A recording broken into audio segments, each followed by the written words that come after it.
La corruption a mal à éradiquer en République démocratique du Congo.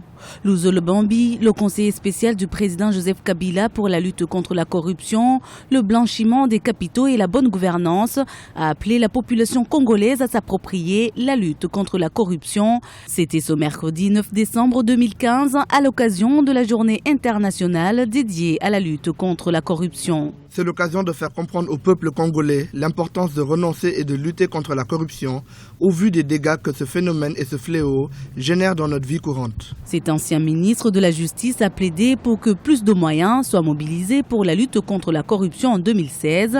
Luzolo Bambi estime en effet que ce mal fait perdre à l'État congolais environ 15 milliards de dollars par an.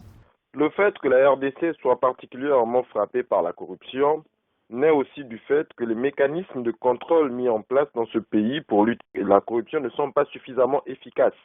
Il y a des tribunaux, il y a des agences d'investigation financière, il y a des tribunaux financiers qui sont en place, mais dont l'action n'est pas suffisamment efficace pour faire en sorte que la corruption baisse.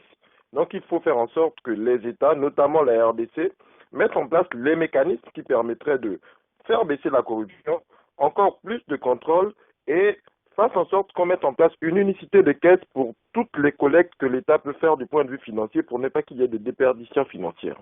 Malgré la mise en place des mécanismes et des instruments de lutte contre la corruption, le gouvernement congolais peine à l'éradiquer. En 2014, dans le classement de l'ONG Transparency International sur la corruption, la République démocratique du Congo occupait la 154e place sur les 174 pays répertoriés.